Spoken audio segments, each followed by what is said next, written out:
దొంగ దొంగ పట్టుకోండి పట్టుకోండి. ఎవరిని అడగకుండా నేనైతే ఈరోజు మందారాకులు పువ్వులైతే కోసాను. ఎందుకు దొంగతనం చేయాల్సొచ్చిందనంటే, నేను హెయిర్‌కి ఆయిల్ పెట్టుకుందాం అనుకున్నాను. లాస్ట్ టైం ప్రిపేర్ చేశాను కదా! భృంగిరాజా హెయిర్ ఆయిల్. బయటికొచ్చి చూస్తే సిమెంట్ పడి మొత్తం భృంగిరాజా అయితే మొత్తం ఖరాబ్ అయిపోయింది చెట్టు.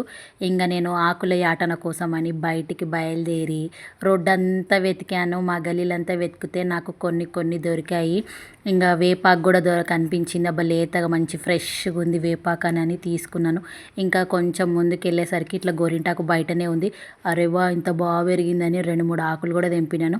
దాని తర్వాత ఇట్లా మళ్ళీ ఇంటికి రిటర్న్ అవుతుంటే ఇగో నాకు ఇట్లా చెట్లలో పొదలల్లో ఈ భృంగిరాజా కనిపించింది. అర్రెవ్వా! నా అదృష్టం ఎంత బాగుందిరా బాబు అనుకొని ఇంక నేనైతే ఈ భృంగిరాజాని మళ్ళీ కోసుకొని మంచిగా ఇంటికైతే తీసుకొచ్చుకున్నాను. ఈ దొంగతనం ఎందుకు అంటున్నానంటే, ఇవన్నీ ఆకులు కోసిన తర్వాత ఈ గోరింటాకు చెట్టు ఉన్న వాళ్ళ ఇంటికాడనే ఈ మందారాకు చెట్టు కూడా ఉండే. అది కోద్దామని వెళ్ళినాను. కానీ వాళ్ళ ఇంటికి కెమెరాలు ఉన్నాయి, నాకు తెలియదు. ఆ కొన్ని కోసే లోపలే ఆమె బయటకు వచ్చి ఎవరమ్మా అన్న దెబ్బకి నేను భయపడి ఊరికి వచ్చేసినాను.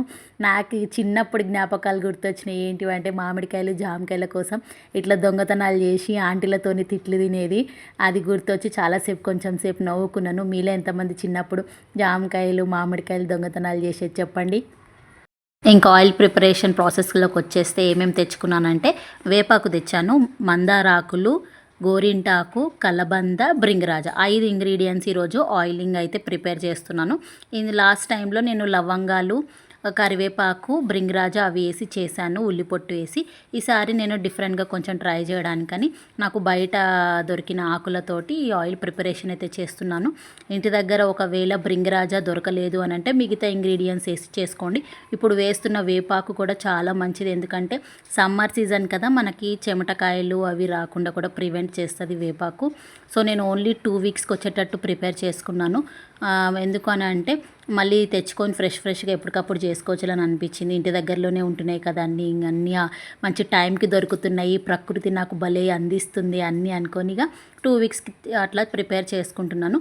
నెక్స్ట్ ఎప్పుడు తెలిసినట్టే మనం హెయిర్కి ఆయిల్ పెట్టే ముందు మంచిగా నైస్గా కోమ్ చేసుకొని పార్టీషన్ పెట్టి హెయిర్కి ఆయిల్ పెట్టేసుకోవడమే. పెట్టుకున్న తర్వాత నైస్ మసాజ్ అనేది ఇవ్వాలి. లాస్ట్ టైం ప్రిపేర్ చేసిన వీడియో కూడా దీని కింద ట్యాగ్ చేస్తాను, ఒకసారి చూడని వాళ్ళు ఎవరైనా ఉంటే చూసేయండి. ఇంత మంచి hair oils and hair packs అయితే చూపిస్తున్నాను కదా, నచ్చింది కదా, ఒకసారి లైక్ అండ్ సబ్స్క్రైబ్ మాత్రం మర్చిపోకండి, చేసేయండి. ఓకేనా, ఉంటాను మరి, బాయ్.